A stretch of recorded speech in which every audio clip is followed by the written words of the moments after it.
What'd you say on tape? Saw guys that played really hard, really physical, and we had challenged them to play hard and physical for 4 hard quarters, and we felt like the last part of the third quarter and the fourth quarter, our offensive line really started getting a lot of push, and we got the tempo going, and that helped. And so that was a big positive, and our guys made plays. Obviously, Sammy made some big plays. Duke made some big plays down the field. I thought Nick and I thought especially Cameron Artis-Payne made some big plays in the running game. But our guys played hard. They played physical. Obviously, the opening drive was really good. It was really good to get off on the right foot, and then after that, the latter part of the first quarter and the majority of the second quarter, we hurt ourselves with penalties. We had a drive that would have been pretty good. I think Nick scrambled for a third down conversion. We got a call back for holding, so we ended up getting put in third and a lot and have to punt. And then we have another drive. We're about to have first and goal or somewhere around the 10, and we get a holding call. So now it's second and 14 or something, and then that same drive we end up throwing an interception. So we got out of sync, hurt ourselves a little bit there after that opening drive, and then it sure would have been nice for Nick to hit Sammy on that second drive to go up 14-0 too. That was another missed opportunity. But that being said, I thought in the third quarter and the fourth quarter our guys really settled in and played well, and the most proud I was of them when we got down 24-14. They had all the momentum in the world. Our guys took 3 straight drives and scored. And one of those being a 96-yard drive. So they did respond very well to adversity. That was a big positive. Rhett, obviously, kind of at that point in that third quarter, midway, when you responded at that 10-point deficit, there was a play where there were 12 players on the field. I guess right after the long pass play to Duke. So can you explain what happened on that? Yeah, we obviously didn't have the right guys on the field. We signaled the formation, and one guy stayed on the field, and the new guy ran on, and obviously that's not good. What about Nick? Just finding a way to make a play. Especially the scramble to Deke and then the one to Sammy down the field. A couple of really impressive. Yeah, what he did is, I know he missed Sammy on that one early that should have been a touchdown, but after that he really did a good job of giving those guys chances to make plays. And then when there were some protection issues or a guy just got beat, he was able to extend the play, specifically the big third down, because that was the drive. It was 24-14. He converted. It was about a 3rd and 11, I think.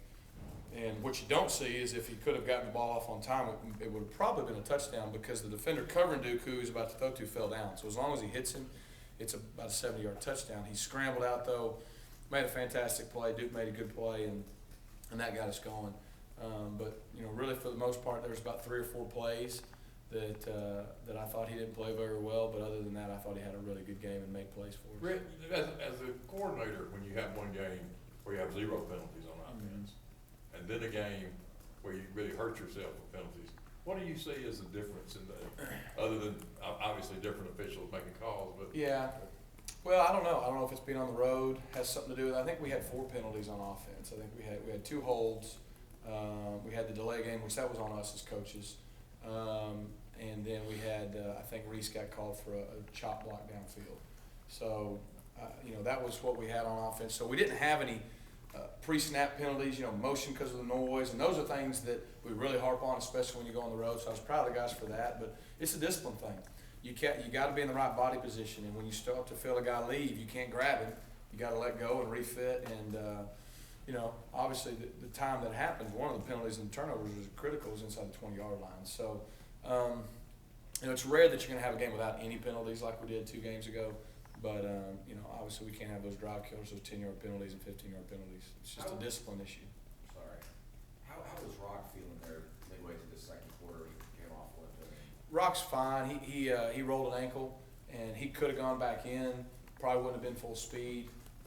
So at that point, Coach Horton just decided that, Corey and Cam, the seniors on the road that were full speed, to ride them out. And I thought Cam did what he normally does. He got stronger as the game went on, and so we fully expect Rock to be fine and no major issues. It seemed like the running backs as a whole, including obviously Cap, they would take those inside runs, they'd bounce them out more when they saw the opening. How important was that over the last couple of weeks to let them know, hey, you see it, hit it? Yep, it's huge. It's something like we talked about last week. We worked in the off week, and when it was there, I thought they did a good job of staying inside and not trying to bounce it just to do it. But sometimes, as you get rolling, defenses just start overplaying it.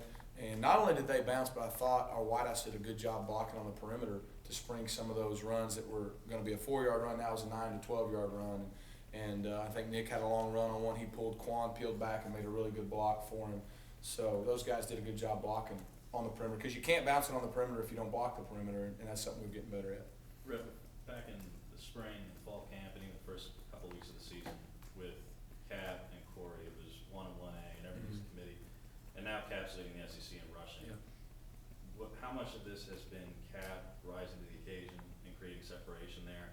And how much of this may have been, because last year it was also by committee, and then Trey said that. Yeah. How much of this is these guys rising to the occasion? How much of this is just part of the plan, or just not recognizing that there is a leader earlier on in the process? I think it's very similar to last year. You know, I think the way Trey got hot late had nothing negative to do with the way Cameron was playing or Corey, and they still both had a lot of good runs and good plays. It's just Trey became kind of that guy who had the hot hand, and Cap is, like I said last week, he's as steady and consistent, as reliable as anybody we have, and probably about as reliable as anybody in the country, that you know exactly what you're going to get. And halftime, he didn't have big stats. You know, he made some good runs, but he just keeps plugging. He keeps coming at you, and then when we start to wear people down, you know, he really can churn out those yards late. He gets better as the game goes on. So I think it's more of Cameron starting to really emerge into that role. We hope Rock continues to come. We hope Corey continues to come on, and we still got trust in those guys. But, you know, like I said, Cameron right now has become very steady for us. I wanted to ask you, what have you seen as far as not just the way he's running, but maybe confidence? He talks about being comfortable, but what are you seeing in practice and maybe on the field that is a little different than maybe you saw first part of the year or last Talking about season? Cap? Yeah. I don't know if there was anything that we didn't see in him at the first part. We knew at the beginning of the year we thought he'd be a 1,000-yard back in this league.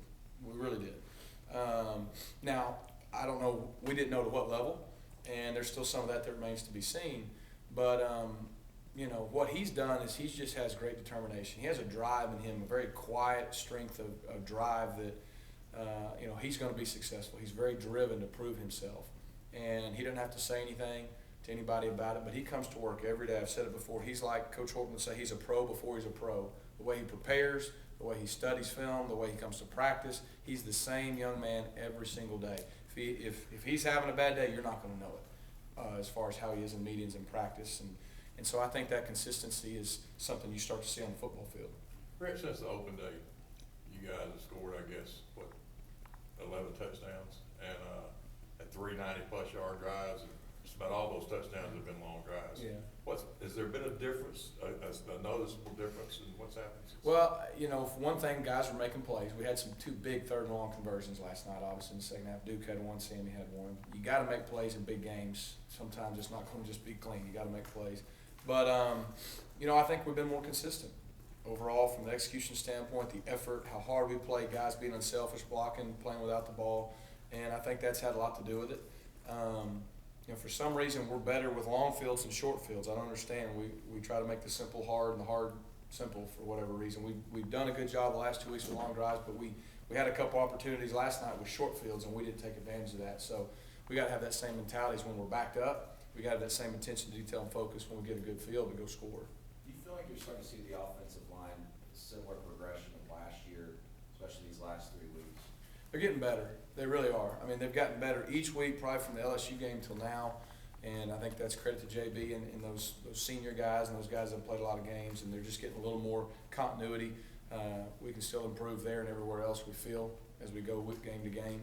But they're starting to get very consistent. We're not having a lot of busts. We're not having a lot of free runners. We're not having a lot of missed assignments. And we're getting more movement and being more physical, which is good. Rick, go back to Cap for a minute. When he's in the echelon where he is statistically, both in the SEC nationally, I guess the only knock on it really is the touchdowns aren't there compared to some of the other backs in the country, Yeah. especially compared to Trey from a year ago Yeah. also.